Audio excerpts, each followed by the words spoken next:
Welcome to the Real Warriors Campaign Partners in Care, a conversation with military chaplains and behavioral health providers event. I am the panel moderator, Dr. Maria Moratitas, a licensed psychologist and the Deputy Chief for the Psychological Health Center of Excellence. Established in 2009, the Department of Defense's Real Warriors Campaign is a public health campaign designed to decrease stigma, increase psychological health literacy, and open doors to access to care by encouraging psychological health help seeking among active duty service members, veterans, and their families. The DoD expanded the Real Warriors campaign this year in 2023 through collaboration between the Psychological Health Center of Excellence and the Defense Suicide Prevention Office to augment suicide prevention initiatives. The Real Warrior campaign's mission is to reduce stigma associated with mental health, amplify suicide prevention efforts, and support military community psychological health and readiness. September is Suicide Prevention Awareness Month, and the theme this year is Connect to Protect. Support is within reach, which promotes connection and belonging to prevent suicide and encourage everyone to find ways to engage in and support the military community. Today, we have the opportunity for an interactive discussion among chaplains and behavioral health providers about their roles in crisis intervention, spiritual support, and mental health treatment, and resources available. It's important to note upfront, if you are experiencing thoughts of suicide or self-harm at this very moment or over the course of this conversation, please call or text 988, the Suicide and Crisis Lifeline, to be connected with someone who can help you right away. We want you to know that military chaplains in all services perform within the tenets of their faith and provide spiritual support for all service members and their families. Chaplains also provide spiritual support for authorized DoD civilians. If a chaplain cannot perform the necessary sacrament, rite, or faith practice for a person seeking their support, they will provide it through coordination with a qualified chaplain of that person's faith, or if necessary and available, a local faith resource. Chaplains do not provide mental health treatment, but will encourage or refer individuals to seek care with a provider if needed, especially in crisis situations. Military behavioral health providers assess, diagnose, and treat a variety of mental health conditions for service members and their families, and in some cases, veteran retirees. In very limited emergency circumstances, military providers may evaluate a DoD civilian employee and refer them for treatment in the community.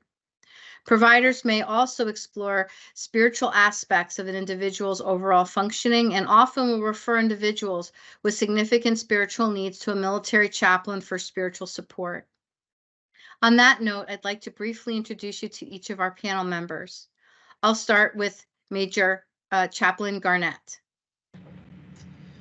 Well, hey, thank you very much. It's a joy to be with you all today and appreciate the opportunity. My name is Daniel Garnett, and I am a chaplain in the United States Army. I'm of the Protestant tradition and ordained Baptist minister. I've been a chaplain since Army of August of 2012, and really enjoy the opportunity God has given me to minister to our service members and their families. And I have served in a variety number of positions, but I am currently the operations chaplain for the Defense Health Agency. Thank you for having me today. Thank you. Next is Chaplain Bell. Greetings to everyone. Thank you so very much. Just glad to be with you all to participate in this discussion. I am Michael Bell. I'm a chaplain also in the United States Army. I practice from the Christian faith, but have extensive education and practice within Islamic as well as Christian scriptures. I have been a chaplain for some time now, but prior to becoming a chaplain, I had a 15-year break in service. And prior to that, I used to be a nurse and worked on the enlisted side, and just glad to be able to bring all of that to bear. Thanks again for having me. Thank you, chaplains. Next, I'd like to introduce our mental health experts, Commander Brandy Cloud and Lieutenant Colonel Christopher Button. Commander Cloud? Hi, my name is Commander Brandy Cloud. I am with the United States Public Health Service. I am a nurse. I'm a family nurse practitioner, and I'm a licensed professional counselor. I've been a licensed professional counselor for 15 years. And I'm really happy to be here.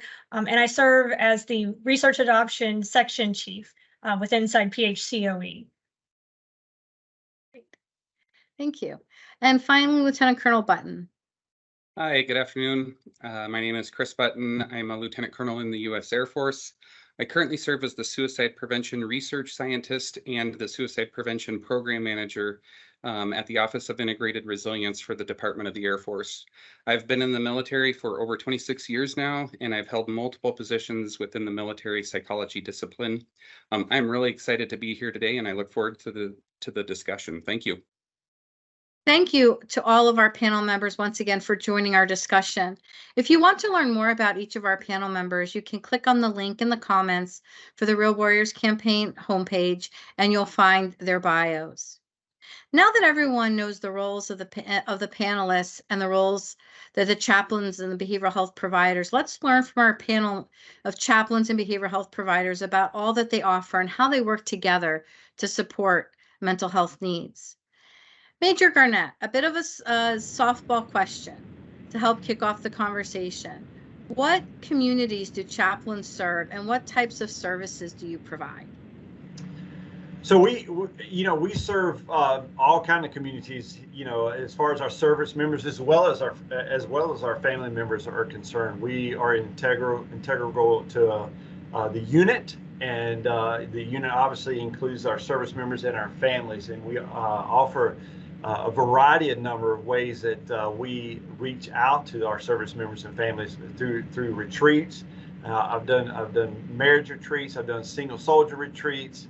And I've done spouse events as well, and a lot of those have been with behavioral health assets as well. And so we as chaplains, we have the unique opportunity to be able to provide many services for our service members and our families to be able to connect and offer that holistic care to them in their time of need. Thank you. Chaplain Bell, how do chaplains support service members of varying religious or spiritual denominations? And do you work with service members who are not part of the faith group or who don't identify with any particular faith or spiritual group? Well, to answer your last question first, absolutely, we work with those who are not of my same tradition or the individual chaplain. One of the beauties of being a chaplain, I believe that there is a strong training as well as conviction among all chaplains who serve to understand that we engage people in a pluralistic environment. The military is basically a microcosm of our beloved nation. People have various cultures, backgrounds, ethics, and values and morals, as well as spiritual faith traditions, and we engage these daily. The beauty of, as Chaplain Garnett spoke to, being an embedded asset within our units, is that we are able to walk with our service members and to participate in their lives, as well as engage the command structures and to evaluate as well as report off our observations of morale, of ethics, as far as how the decisions of leadership are being made. One of the things I love to joke about is our legal arm, when they give guidance or provide assistance to commanders, they tend to give guidance on what a commander can and cannot do, whereas the chaplain engages leadership on those things which you should or perhaps should not do. So we do reflect on those things which are providing the best holistic and healthy environment as best we can to serve our soldiers and their families. Well, thank you. So turning to Chaplain Garnett and Commander Cloud, could you discuss from your experience how you've seen chaplains encourage service members and their family members to seek mental health treatment from a behavioral health provider? Perhaps tell us how behavioral health providers work with chaplains to meet the spiritual needs of service members and their families. Whoever would like to begin, go ahead. Go ahead, Commander Cloud. Yep. Thank you, Chaplain Garnett. As the chaplains have eloquently said, they are integral to that spiritual piece. And when our patients come to see us or our clients come to see us in mental health, there's often a lot of spiritual health needs that present along with any of the other conditions they're coming with. They come as a whole person. And while I have some training to meet some of their spiritual needs, I don't have the necessary training or resources that the chaplains have. So it's a really great relationship to be able to go back and say, hey, why don't you go talk to your chaplain? They can really help you. They can help your family. They can provide you this additional support. But it also goes the other way. There are times when chaplains realize that the person in front of them has needs that they can't meet. And they can really encourage and walk with the client to come and say, hey, you really need to go talk to someone else. They're going to be there to help you. We want to make sure you're the healthiest version of yourself. And that really is all of you being healthy. So that's been a really great part of this relationship from my perspective. Over to you, Chaplain Garnett. Yeah, that's great, Commander Cloud. I mean, and I'll just jump off of that and say, kind of echoing what you talked about, like I know my limits as far as what I'm able to provide as a chaplain. Obviously, my focus is spiritual in nature. That's not to say that I can't provide counseling, and I often tell soldiers and family members this, that hey, it doesn't have to be spiritual or religious in nature for you to come and see me. We can still have a conversation. We can still talk. We can still figure out a way ahead. But oftentimes, as I've had soldiers or service members, and their families come to me, there have been many times where I've recognized, hey, this is something that is probably not in my lane. And I have worked well with our behavioral health assets in the past to be able to connect them and be able to get them the resources and support that they needed in a timely manner, which is, paid off huge dividends. Because as you said, in turn, those behavioral health assets have sent service members and family members my way when there was a spiritual need that that needed to be met. So it's been a great relationship from my standpoint in providing care for service members and their families. Well, and certainly there's going to be some overlap given that we're talking about a whole person. And it sounds like, Chaplain Garnett, from your response, you're really highlighting how chaplains help service members and their families work through the process of considering whether they need to be seen by a mental health provider and helping them to do that, and that sense of discussion and processing. Counseling is different than treatment or therapy, but that being able to work through those questions or helping them discern about what type of resource they need when they may not be sure at that moment. And so that's a tremendous if you will, accelerator too, to be able to help those who need mental health treatment come to behavioral health. And certainly the behavioral health providers, as you talked about, Commander Cloud, being able to recognize that a person might have spiritual needs that involve the skill set and the technology that the chaplains bring to bear, that really then can augment the work of the mental health treatment, certainly, to help the person be able to integrate that more, perhaps to be able to implement it more in their lives in a daily way. So let's turn to Lieutenant Colonel Button. What can service members expect when they come to you for crisis support through the encouragement of a chaplain? Yeah, thank you. This is a great question, and you're going to find it's going to build on a little bit of what Commander Cloud and Chaplain Garnett just talked about. But I also want to expand on that question beyond just crisis. I want to also talk about our non-crisis referrals. As they alluded to, we get both types of referrals from our friends over in with the chaplain.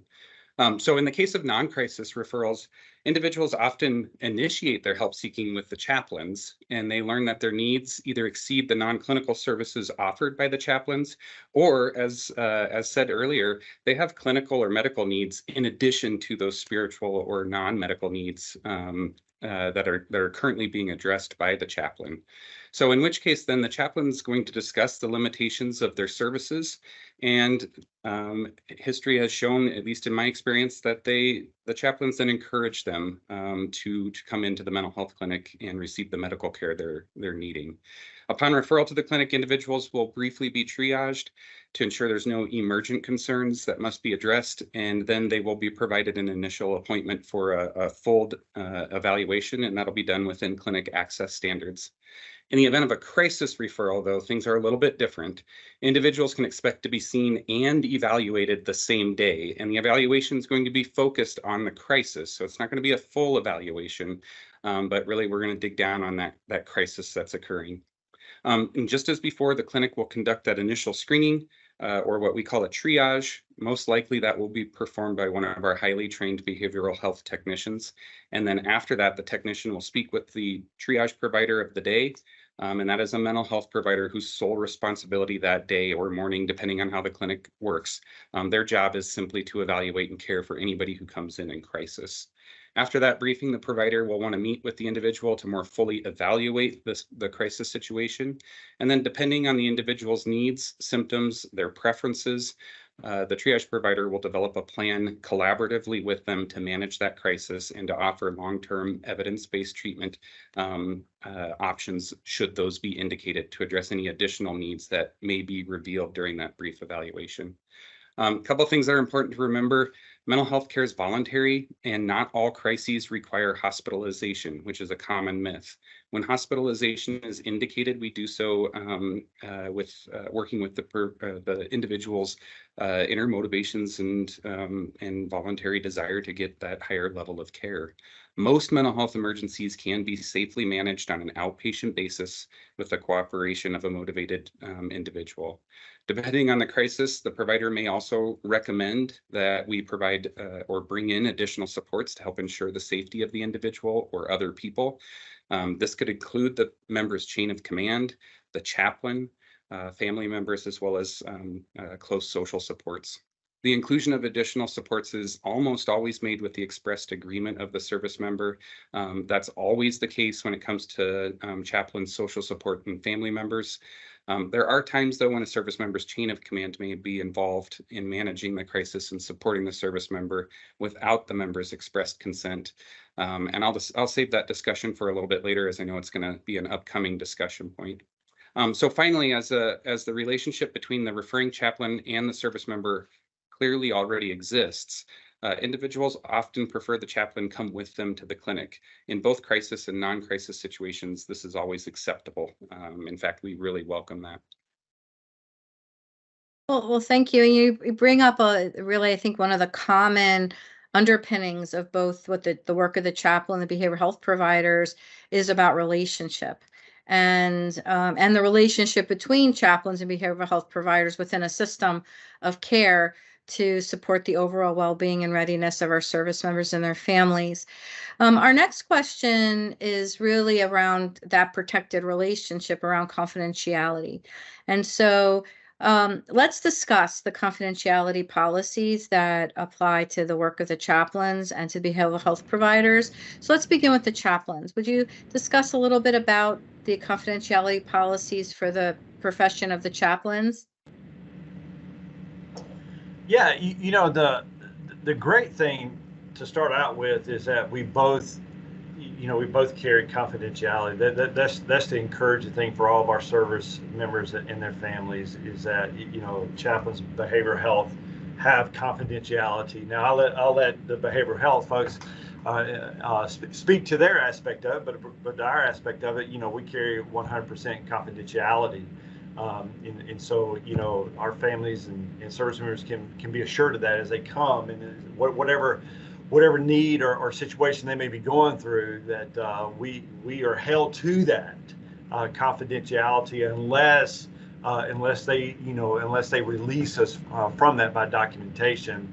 But we're, even with that confidentiality, we're going to seek to get them the help that they need, in whatever way that looks like, and we're there to work for them and with them in ensuring that they get the help that they need. Okay. Behavioral health providers?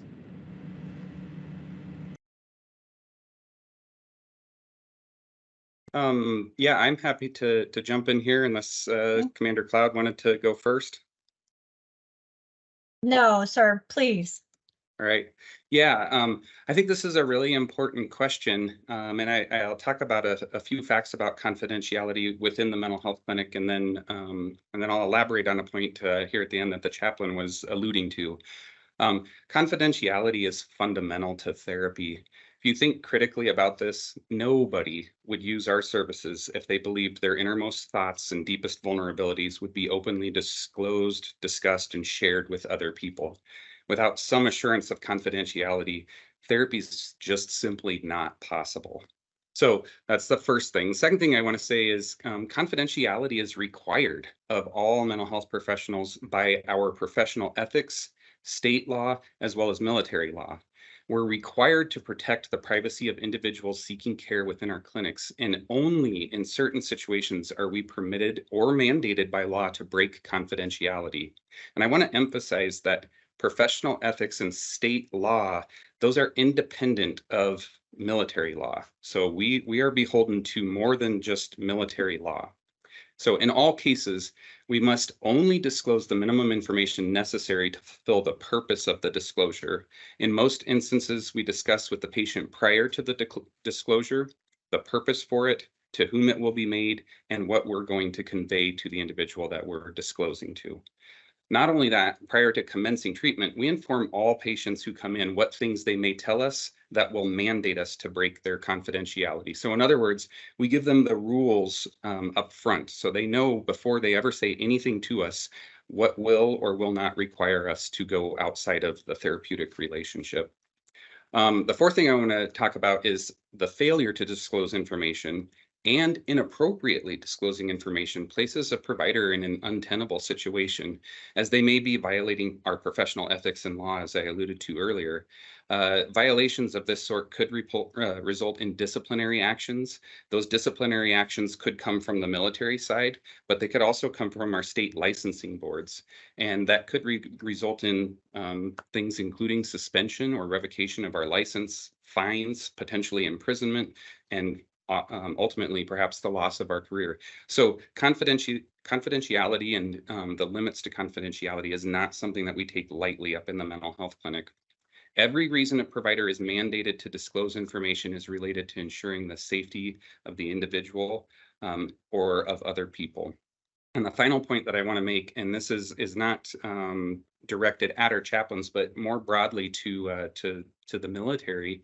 I think we as mental health providers, as chaplains, as a DoD community need to move away from our focus on differences in confidentiality. As I just talked about, the reality is both professions offer a very, very high level of confidentiality.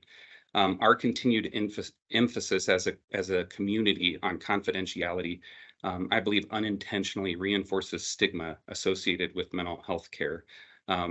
So if we truly want to increase help seeking, we need to stop reinforcing that stigma in every way that we may unintentionally be doing that. So I recommend instead we focus on all the differences that we've been talking about with regard to the services that we offer. As stated in the beginning and throughout this discussion, chaplains focus on offering spiritual support services, and they offer a variety of non-medical counseling services. And then again, conversely, we as mental health providers offer medical or clinical services using evidence-based treatments to address a variety of mental health conditions. Our mental health providers also consult with other medical providers, because sometimes it's not just a mental health condition that's resulting in or manifesting in the symptoms we see. We also offer case management services, referral to specialty care that are not available in the mental health clinic. And then, of course, as we've discussed throughout, mental health providers work side by side with our chaplains to ensure the spiritual and mental health needs of our service members are effectively addressed. That's all I've got to say on that. Lieutenant Colonel Bo, you bring up a really important point around the issues around stigma. While confidentiality is necessary to create the environment for anyone to have the courage really to share what's hurting them, to lack of a better term, whether that be spiritually or emotionally. One of the things that chaplains and mental health providers can do is help that person learn how to talk about what's going on with them with other people in their community, whether that's their family, their units, with their leaders, really learning how do we have these conversations, and how do we help create that sense of openness, and to foster that connection. So I think that's a really important point to highlight too. So turning to the chaplains once again, what should military chaplains and community faith leaders know about available resources that they might use to support service members in their time of a mental health need? Chaplain Bell, do you want to take that one? Certainly. I think one of the things that that would be community faith leaders as well as chaplains know is the necessity for an interdependent and a relational partnership among all of the resources that we have, to know what is in fact available. But also there are a number of our service members as well as our families that not only depend on care and resources from within the military resources, but also those which are external to the military. A number of our service members, of course, live within the economy. They live in local communities. They are a part of established communities within those environments. And so one of the things that we continue to try to build with regard to our communication with our partners who are external to the military is the resources that we have available, and that they also can have access to those as well as communicate those resources on our behalf, and vice versa. Thank you. Chaplain Garnett, what would you like to add? Yeah, to be honest with you, it's not much. That's not much to add to that. I mean, he knocked it out of the park. Chaplain Bell took care of it. I mean, we offer a number of resources for our service members and their families. And I like to. Oftentimes, I say, chaplains can often be first aid because we have those resources available that we can quickly point out for them. And point them in the right direction, whether if that's us, behavioral health, or whomever that may be in the community, to be able to point them in the right direction. So yeah, not much more to add to that. Well, all right, great. Thank you for highlighting that. So, Chaplain Bell, in what ways do you think that spirituality plays an important part in supporting the mental health needs of our service members? Thank you for that question. I actually love it in a great way, because I think that the real point of spirituality is that it compels community, right?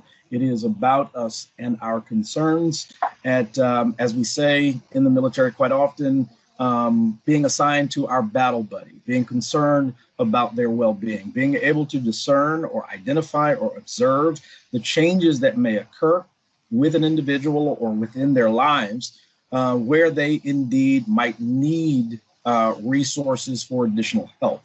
I believe most traditions, regardless of what religious tradition it is, holds fast to one tenet, to treat others as you would have them to treat you. And so one of the resources that chaplains try to play is in being a community builder, establishing a culture within our units and within the families of those who are members of our units, that we can rely on each other to find the virtue in continuing to be connected for the benefit, and of course in times of crisis as well. Connection and community, some of the themes I'm hearing come up through our conversation today. Commander Cloud and Lieutenant Colonel Button, how do behavioral health providers work with chaplains to prevent suicide? I'll let Commander Cloud go first here since she was so gracious earlier. Thank you, Colonel Button. Well, I think it's the way we've all been kind of discussing. We all want the service member and their families to be healthy. So we want to make sure that we're there and we're available, no matter when someone needs us, to point them in directions for help and resources before they get to crisis situations. I think that's the biggest thing. We want to make sure people feel like they have that connection, the community. There's someone there, some place they can go where if they're feeling stress or if they're not sleeping or they're having some of these other just challenges of like just what's happening in their world, that there's a trusted person, there's someone that they can go to, and that we're all working for the same thing. Chaplains and behavioral health providers are all working to keep the service member and their families healthy, because they're important to us. They're our most valuable resource and our most valuable asset. We want them to be healthy. So I think that's a really important piece of how we work together. We really want to dispel stigma. We want people to feel safe. And we want them to have somewhere to go to get whatever resource they need whenever they need it. Great. Colonel, what would you like to add anything? Yeah, I'll add a couple of points. One is I love to get to know my chaplains when I arrive at a new location, because chaplains are so much better at, in my opinion, really getting into the community and connecting with the resources. We spend a lot of our time, we know the resources, but we don't often know the people behind those resources there on the installation or even in the community, because a lot of our day is spent behind closed doors in the clinic taking care of patients, whereas the chaplains are out and about making those interpersonal connections and really, in my opinion, kind of growing that network. So I think that's awesome. Whenever I get somewhere, I like to connect with them. The other thing I will say, and I know Chaplain Garnett touched on this, but I'll just emphasize it again. I have yet to meet a chaplain who does not work with the inner motivations of an individual who's come to them in crisis. There is a reason that they are there before the chaplain, talking about the struggles and the issues they are facing. And when those butt up against when clear clinical needs are indicated, I know those chaplains work hard with those internal motivations to help get that individual to the right level of care. And then on the flip side, as Commander Cloud alluded to, when we're working with individuals in crisis and there's a clear spiritual crisis, a loss of faith, whatever it may be, those go beyond the skill set that I have. And while I'm maybe providing them with an evidence-based treatment to reduce suicide risk, I also know I'm going to come up short, and our chaplains are always there to ensure that we have that additional support available to them. Thank you. A lot of existential questions come up in both the mental health and the spiritual realm with our service members who are on the battlefield or at home. And so thank you for that. So it's a question for all the panelists. Can you think about and share a success story about a collaboration you've experienced or observed between a chaplain and a behavioral health provider? Something from your lived experience? Anyone? Absolutely. I can actually testify to actually some of the examples that have been lifted, Dr. Button and Commander Cloud. The inner workings and the relationship, the dependency or interdependency between a healthy working relationship between behavioral health and the chaplain. In fact, my story is that actually behavioral health tends to become my best friends. They are actually probably one of the greatest resources that a chaplain has in being able to navigate some of the convoluted issues and concerns, because there are some issues of trauma, other mental health issues and concerns that get intertwined to the issues of spiritual and ethics, spirituality and ethics. And so actually, while I was deployed in theater, unfortunately, we did not have the infrastructure to deal with a particular service member who I was walking with, because much of her story, much of the issues came out of childhood trauma. And so the behavioral health asset to our unit at the time, also a dear friend of mine, actually became a major resource on how I could provide spiritual care, compassion, and comfort to that individual until we were able to get the service member back stateside and in an environment with the resources that she actually, in fact, did need. The success of that story is that individual is still thriving within military service. And from time to time, she'll always either give me a call or shoot me an email just to let me know she's still doing well. I attribute that to the kind of relationship that the chaplaincy and behavioral health ought to have in serving our service members.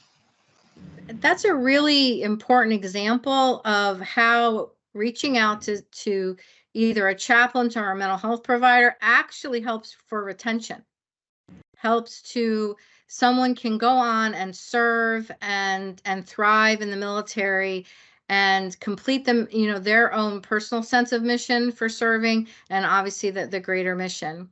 Lieutenant Colonel Button, what would you like to add? Yeah, thank you. I'll add actually 2 lived experiences. I'll do the short one first, and that is you often hear the phrase "it's lonely at the top," but I would also add it's lonely in the helping professions. We're busy giving out the help, and it's also important for us to receive some help sometimes. And maybe that's just a listening ear. Maybe it's more than that. But I would be remiss if I did not acknowledge my own willingness to talk to and receive support from chaplains along the way. It's a tough line of work that we do. It's deeply enriching and fulfilling when things turn out positively. But it's also challenging and can be quite stressful. And so that relationship is important, and I'm confident out there somewhere it goes both ways. The other thing I would add is more of a clinical experience. So some years ago, I had a service member that attempted suicide using a very highly lethal means and nearly passed. And so for this story, I'm going to just use the pronoun they, them, their to describe them, as well as alter some of the details and timeframes to further obscure their identity. The individual was highly motivated to enact their death and came very close to doing so. So to give you an idea of how motivated they were, when they were finally conscious in the ICU several days following the attempt, their first words expressed were frustration that they had been revived. So following discharge from the ICU, they were transferred for about 2 months in an inpatient psychiatric facility where they received evidence-based care and medications. And upon discharge, I received them into my care in the mental health clinic. When I received them, it was evident they had no reason for living, and any attempt that I made to theoretically move them towards life was quickly thwarted, rationalized, and intellectualized away. They had rationalized their death as well as they had lost faith in God. They made it explicitly clear to me that that they could have died by suicide while they were in the hospital, which is really kind of a frightening prospect as a clinician, because that's where we go when we're unable to keep them safe. And to know that they were in that kind of situation was concerning, to say the least.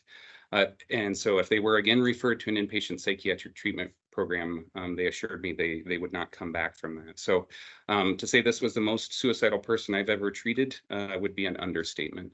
I realized quickly, though, that their care was more than just in need of therapy from me. It needed more than just medications.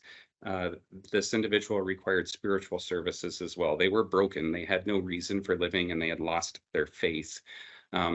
And so I had asked them if we could invite a chaplain in to participate in their care, to which they agreed. And over the course of several months, I met with them upwards of 2 to 3 times weekly, which is really atypical for a psychologist. And the chaplains were also meeting with them, I am sure at times on a daily basis. With the patient's permission, the chaplain and I worked together to slowly begin moving them towards life, to begin putting the pieces of their life together, and to begin connecting them with their reasons for living. They found their faith again, their spirit was ultimately renewed, and I'm confident that without the devoted and combined efforts of not only me, the entire medical team, as well as the chaplain and the chain of command, this individual would have attempted a second time and likely would not be with us today. Not only that, we saved more than just one life all those years ago. Today, more than a decade after their attempt, they are thriving, and they have in fact devoted their lives to helping others facing similar distress. And I have no doubt that through their own lived experiences and now their professional education and training, they're out there helping individuals rebuild their lives and saving lives just as we once saved theirs. Thank you for sharing such a moving experience, and really please accept my gratitude for you being able to be there in the way in which that service member needed you in that moment, and really being able to mobilize, seeing really what that person needed, and brought that resource to them that created another pathway, and no question changed the outcome. So we don't ever know kind of what's going on really fully for someone, and the more that we can be that witness, be present, and really listen for what's hurting them, what their need is, and coming together as a community. And then now it sounds like that person is going on to then reaching out to others in a very similar way. So for all the panelists, what would you say to a service member, sort of even following this story? What would you say to a service member who is struggling and isn't sure about asking for help? Let's kind of go around the team's room for this one. Chaplain Garnett, what would you say? My mantra is we all need help at some point. We need somebody to help us. That life happens. We all go through ups and downs in life, and we all need that person that we can go to for support, for help, and so and I often tell them, hey, there are times that I have to. The chaplain needs a chaplain. Mm-hmm. And then there are times that I've reached out, to behavioral health as well, mm-hmm. just to be able to have that support in my life. Mm-hmm. So we all need help. We all need help. Commander Cloud?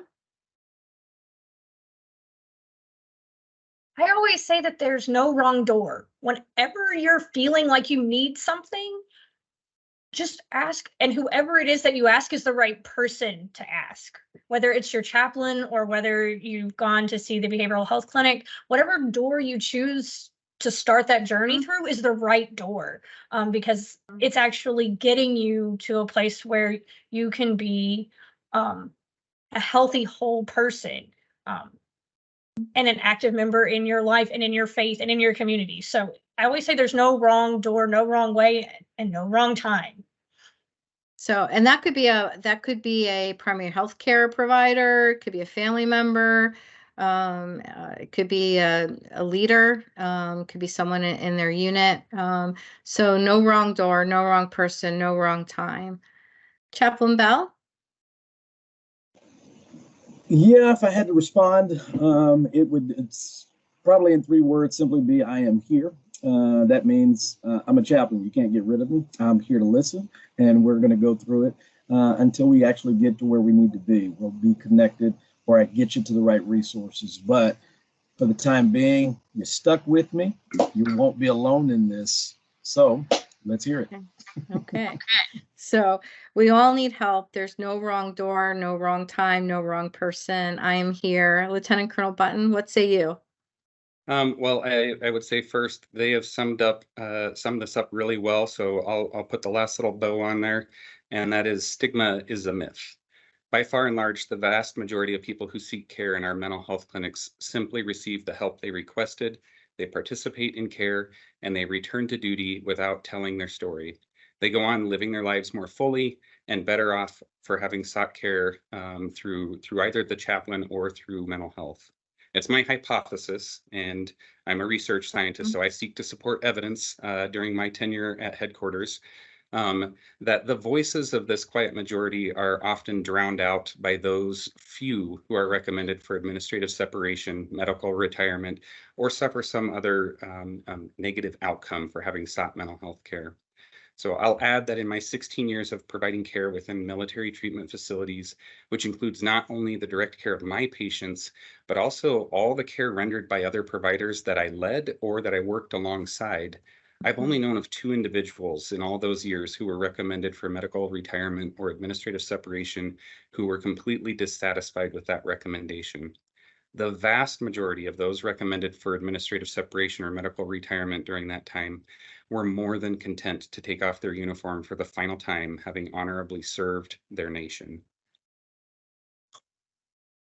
So let's not let stigma stop anyone, right? Yep. And so we all need help. There's no wrong door, wrong time, or wrong person. I am here, and stigma can be a myth, is a myth, and to go ahead and seek care and go on and live a full life in the military and beyond. And that's sort of what I hear here. So, this has been a powerful discussion of hope. For everyone listening today, support is within reach, and you are not alone. I want to thank you all for being here today and to discuss such an important topic. For more information, please go to our website, health.mil/Real Warriors. You can also keep in touch with us by signing up for our email list. The link is available on our website and down below in the comments. If you need guidance from a chaplain or a behavioral health provider, please contact your installation chaplain or behavioral health clinic. As you've heard today, they are ready and willing to assist you in your time of need, and there is no need to wait until you are in a crisis. If you need help right away, or if someone you know is in crisis, there is help. Contact the Veterans and Military Crisis Line by dialing 988, then press 1 or text 838-255. That's 838-255, or chat online with the VA responder at veteranscrisisline.net. Thank you all.